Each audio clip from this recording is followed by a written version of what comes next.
Hello students, today we will cover the chapter The Necklace from class 10 syllabus. It is written by Geeta Mupasa. We will be covering the summary, characters, explanation, theme and the message of the chapter. So the main characters of the story are Matilda. She is a very beautiful girl who is married to Mr. Loisel and who is actually a clerk by profession. And the third character is Madame Forestier. The main theme of the story revolves around a selfish lady named Matilda. She is unsatisfied with her life and as she wants a very rich husband, but because she belongs to a family of clerks and the family is unable to give dowry, she is married to a clerk. One day, both the husband and wife are invited to a party at the minister's house. But Matilda does not have good clothes and jewels to wear at such a party. Her husband suggests her to buy a dress and ask an old friend for jewelry. She then borrows a diamond necklace from a friend and goes to the party. What happens next proves to be a lesson for the unhappy lady. Matilda Loisel was a pretty young lady who was born into a middle-class family who works as clerks. Her family did not have any means to arrange dowry for her marriage. She did not have any other means by which she could befriend a rich man to be loved or married to him. She, due to these circumstances, had to marry a clerk in the office of a board of education, and because of this, she was very unhappy. She used to think that destiny was unfair to her and that she deserved much better than what she had got. She used to get angry and was tortured by the condition of her apartment. The dirty walls and the torn furniture used to irritate her. She used to think about the elegant dinners being served in marvelous dishes when her husband used to praise the homemade food served in a simple dish. She did not have fancy jewels or good dresses. In short, she lived in the world of her dreams. She had a school friend whom she did not like to meet as she was a rich lady. After meeting her, she used to cry for days together, looking at the condition of her life. One day, her husband came back home from work in a happy mood, holding an envelope in his hand. He informed her that the envelope was for her and asked her to open it. She quickly pulled out the printed card as she was excited to know what it was about. It was an invitation from the minister. The couple had been invited to a dinner party at the house of the Minister of Public Instruction. She was supposed to be delighted as Mr. Loisel expected, but she got really angry and threw the card. Seeing her reaction, her husband was surprised. He had thought that she would be happy as she never went out, and this was a rare occasion to which not many employees were invited. He also told her that she would be meeting a lot of people from his office there. Matilda asked him what could she wear to such a grand party. He stammered as he had not thought of that. He first asked her to wear the dress that she wore when they went out for movies. But then, as she was weeping, he asked her about the matter. She wiped her tears from her wet cheeks and replied calmly that she could not be a part of such a grand affair and that he should give away the card to some other colleague whose wife was better than her. He felt bad for his wife as he saw her crying and asked her the cost of a simple dress that could be worn by her on other occasions as well. She thought of an amount that would neither be refused by him nor scare the poor clerk. Then she said that she would be able to manage a dress in 400 francs. Mr. Loisel was reluctant as he had saved only that much money to buy a gun for himself so that he could join the hunting parties next summer along with his friends. But hiding his desire, told his wife that he would give her the money and asked her to buy a good dress. The day was approaching and Matilda was still not fine, even though her dress was almost ready. One day, her husband asked her again that why had she been acting strangely for the past few days.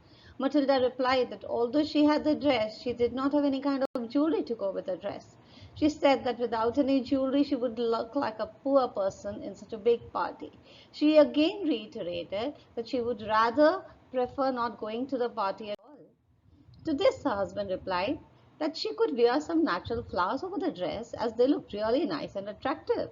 She replied that she could not, as it looked really cheap in a party of rich people.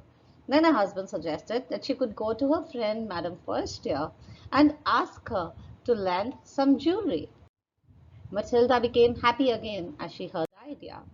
She went to Madame Forestier's house the next day and said that she was stressed about the party and the jewelry.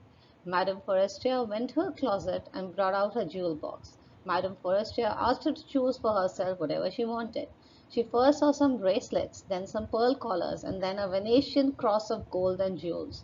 She was not able to decide what to take and what to leave, so she asked Madame Forestier if she had anything else that she could wear. To this Madame Forestier replied that she could herself take a look and choose something suitable. She then saw a superb diamond necklace kept in a black satin box. She took it out with her trembling hands and wore it. She was overjoyed with the necklace as it looked very beautiful. She asked her friend if she could lend her the diamond necklace. Madame Forestier consented. Matilda hugged her friend with affection and left for her house. The day of the party arrived, and Matilda was appreciated as she was the prettiest, most elegant, and gracious of all. She was very happy and full of joy as all the men were noticing her.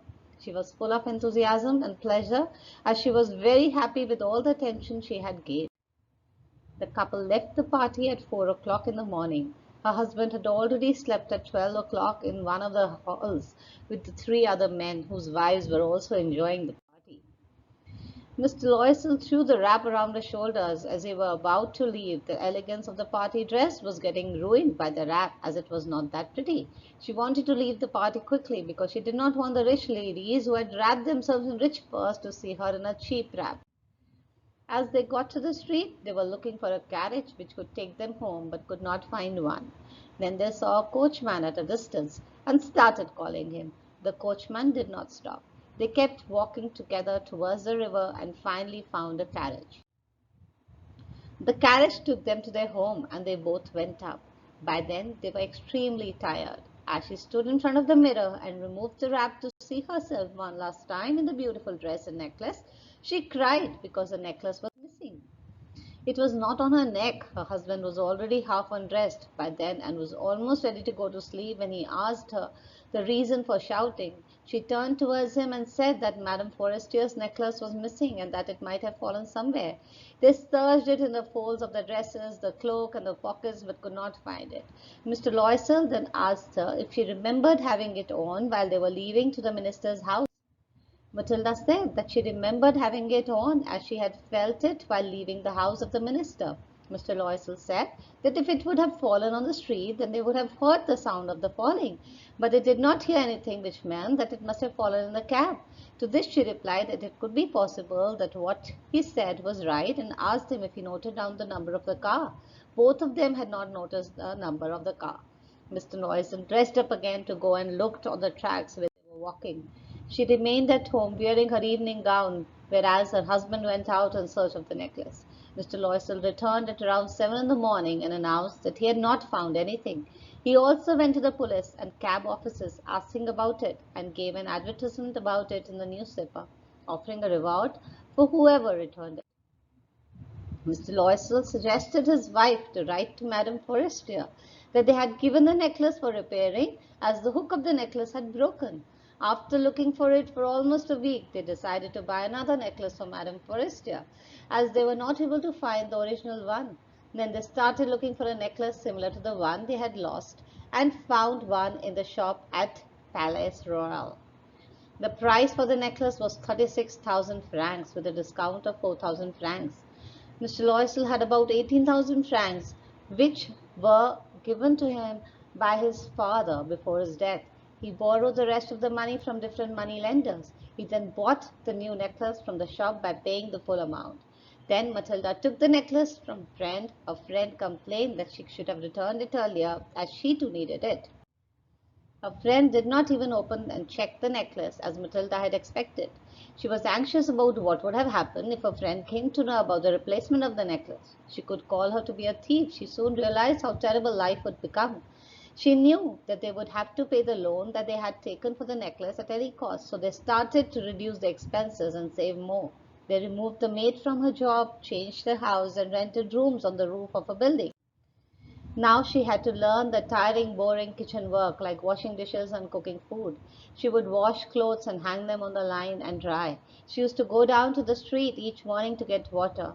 With the little money that she had, she used to dress like ordinary people and go to the grocery shop, the butcher shop, the fruit shop with a basket to buy the things of daily use. My husband was also in a miserable condition, as he used to work overtime in the evenings and often did copying work at night for a small amount of 5 sous a page.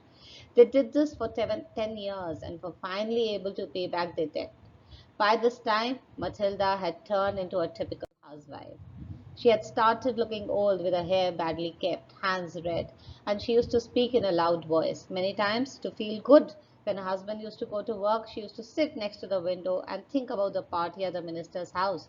She used to feel good about how beautiful and elegant she looked that day. She would imagine how her life would have been had she not lost the necklace. She used to think about how unpredictable life could be and how a small step would change a person's life. One day she was relieving herself of the stress of the week and enjoying a walk along the Champs-Élysées when she suddenly saw a lady walking with a child. The young, pretty, and attractive lady was Madame Forestier. Matilda started thinking about whether she should talk to her or not. She decided that as she had given her the necklace back and paid back all the debts, there was no reason for her not to talk to her. She went to her and said, "Good morning, Jean." Madame Forestier was confused as she could not recognize the person, but thought that she looked familiar because only her close friends used to call her by the name Jean. She told her that she might have got the wrong person and that she might be looking for someone else. But when Matilda introduced her to her old friend, Jean Forestier was shocked to see her in such a poor and changed look. She then replied that she did have some hard days since they last met. She said that life had been miserable and it was all because of her. Then Madame Forestier asked how was she responsible for her bad days, to which Matilda replied that she had lost her necklace. To this Madame Forestier replied that it was not possible because she had returned it to her. Matilda replied that she had bought a similar necklace and they had been paying the debt for the last 10 years. She also said that they were not that rich to afford such an expensive necklace. Matilda added that their debt was now over and that she was satisfied with whatever she had. Jean was surprised and asked Matilda if she had bought a diamond necklace just to replace her lost necklace, to which she replied yes. Madame Forestier was touched while holding her in her arms. She said that the necklace which she borrowed from Madame Forestier was a fake necklace and that it was not worth more than 500 francs. Now the story ends here, and Matilda is left sorry for her condition right now because she had spent her 10 years, the prime time of her youth, thinking about a necklace which was also fake. The story gives us a very strong message that we should live within our means. False pride is the cause of our sufferings. People of ordinary means should not copy the rich, like we see the case of Matilda in the story, who lived in an illusory world where her actual life does not match the ideal life she had in her head. She believed that her beauty and charm made her worthy of great things. Unable to appreciate any aspects of her life, including her devoted husband, she is pained by her feeling that her beauty and charm are being wasted. On the other hand, Monsieur Loisel constantly sacrifices his desires and ultimately his well-being for Matilda's sake. He gives up his desire for a gun so that his wife can buy a dress, and he uncomplainingly mortgages his future to replace the necklace Matilda had lost. Forced to sacrifice his happiness and years of his life to accommodate her selfish desires. So we should not pine after materialistic possessions, but accept our reality with grace. Okay, children, bye. Do share, like my video.